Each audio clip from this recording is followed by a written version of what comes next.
Halo, selamat pagi saudara yang terkasih dalam nama Yesus Kristus dimanapun berada. Pagi ini kita kembali dengan nats harian untuk kita bacakan menjadi renungan untuk kita hari ini. Tapi sebelum itu kita berdoa. Kasih karunia dan damai sejahtera Allah Bapa dan anaknya Tuhan Yesus Kristus kiranya menyertai kamu sekalian. Amin. Bapak Ibu Saudara terkasih, sebelum kita memulai aktivitas kita, terlebih dahulu kita disirami oleh firman Allah untuk membuka hari kita, memulai hari kita dari ayat harian, yaitu Keluaran 20 ayatnya yang ke-16. Di dalam bahasa Batak 2 Musa bidu 20 ayat 10. Begini bunyinya, jangan mengucapkan saksi dusta tentang sesamamu. Di dalam bahasa Batak dikatakan unako olo siti dakon gabus maralohon donganmu. Nah, di dalam titah yang ke-10 Taurat, bagaimana kita diperhadapkan terhadap suatu masalah, baik itu menyangkut kebenaran atau ketidakbenaran, tetapi kita diperhadapkan untuk selalu mengatakan yang benar. Di dalam hukum yang ke-9 diucapkan, jangan mengucapkan saksi dusta. Ini merupakan perintah yang harus kita lihat lebih dalam dari hanya sekedar tidak berbohong. Jikalau selama ini kita memahami ini hanya sekedar berbohong, mari kita lihat lebih dalam apa yang Tuhan mau dari salah satu titah yang ke-10 ini. Tuhan tidak senang orang yang tidak jujur. Tuhan tidak senang kepada orang yang tidak punya maksud yang murni. Ada dua hal yang perlu kita lihat dari titah yang ke-9 ini. Pertama, perintah jangan mengucapkan saksi dusta menuntut seseorang untuk mempunyai kemurnian hati. Bapak Ibu Saudara yang terkasih dalam nama Yesus, hati yang murni bagaimana itu? Bagaimana sih hati yang bersih? Hati yang tanpa motivasi untuk merugikan orang lain. Inilah yang Tuhan suka.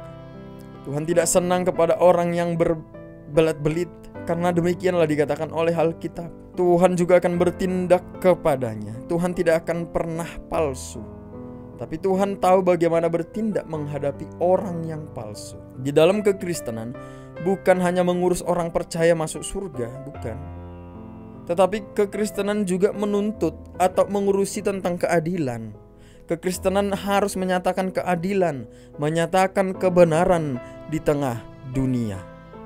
Banyak orang berpikir akhir-akhir ini karena ia tidak memiliki kekuatan, karena ia terlihat miskin, karena ia terlihat lemah, dia patut dibela meskipun ia salah. Ini adalah perspektif yang salah di tengah-tengah kehidupan orang Kristen.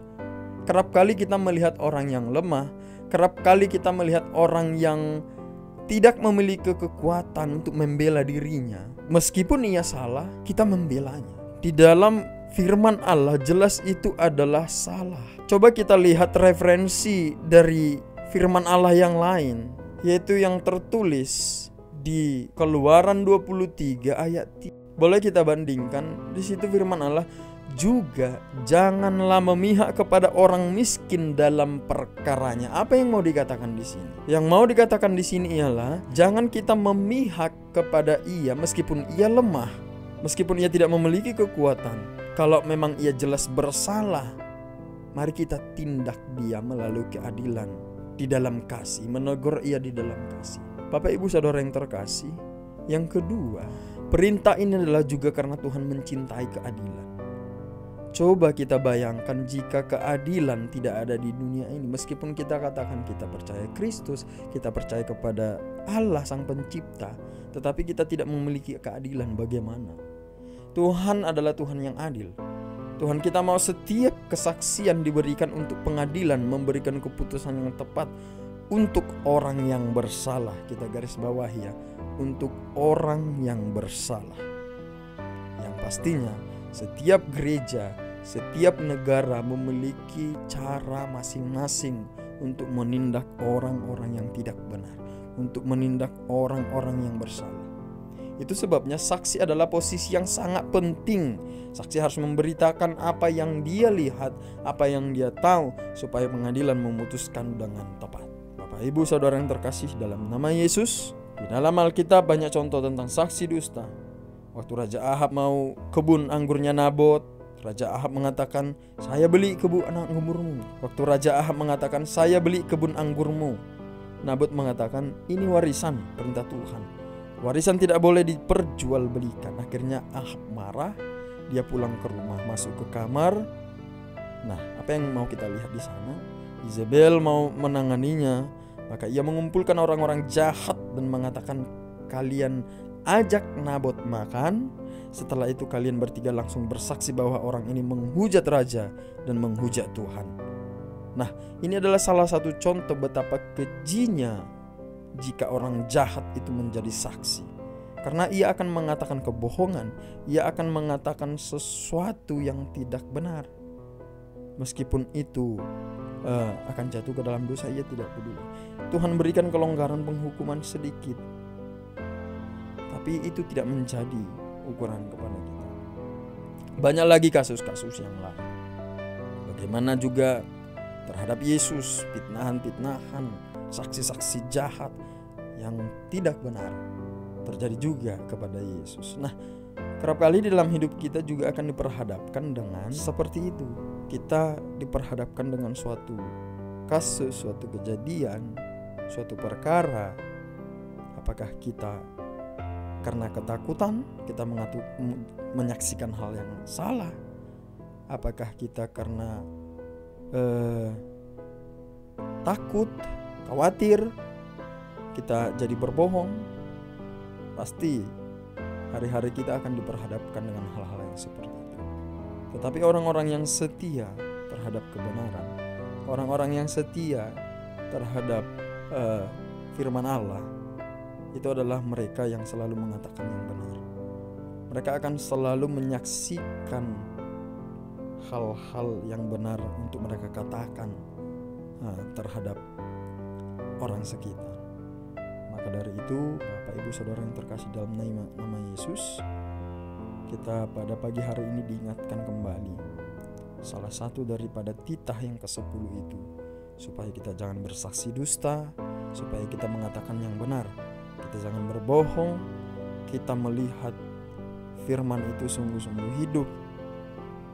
Itu yang harus kita lakukan dalam hidup kita, dalam setiap pekerjaan, dalam setiap persaudaraan, persekutuan, atau persahabatan yang kita lalui setiap harinya. Mari kita mengatakan hal-hal yang benar di hadapan orang-orang. Mari kita menyuarakan hal-hal yang benar di hadapan orang. Jangan sering mengatakan hoaks, tetapi ketahui dulu suatu kebenaran, lalu katakan. Tuhan Yesus menyertai kita. Amin. Kita berdoa. Ya Bapa yang bertahta di dalam kerajaan surga, kembali kami Tuhan mengucap syukur atas segala berkat dan karunia yang kami peroleh hingga saat ini Tuhan. Kami boleh bangun dari tidur kami, menerima berkat yang baru. Kami akan melanjutkan aktivitas kami. Sertai kami Tuhan. Kami sudah disirami oleh firman-Mu pada pagi hari ini. Kami diajak untuk selalu menyaksikan hal-hal yang benar di hadapan orang-orang. Ajari kami Tuhan untuk jauh dari kebohongan-kebohongan. Ajari kami Tuhan melalui Roh Kudus-Mu untuk selalu mengatakan hal-hal yang benar, menyuarakan kebenaran-kebenaran di dalam hidup kami. Karena kami hidup oleh karena firman-Mu ya Tuhan. Ajari kami Tuhan untuk selalu bijaksana di dalam hidup kami, untuk tidak mengatakan apa yang tidak begitu jelas kebenarannya, supaya itu tidak menjadi batu sandungan untuk kami. Kami serahkan seluruh hidup kami Tuhan pada pagi hari ini hanya ke dalam tangan-Mu. Kami akan melalui aktivitas kami. Kami akan memulai perjalanan hidup kami. Kami serahkan hidup kami. Di dalam nama Yesus kami berdoa. Amin. Thank you for watching.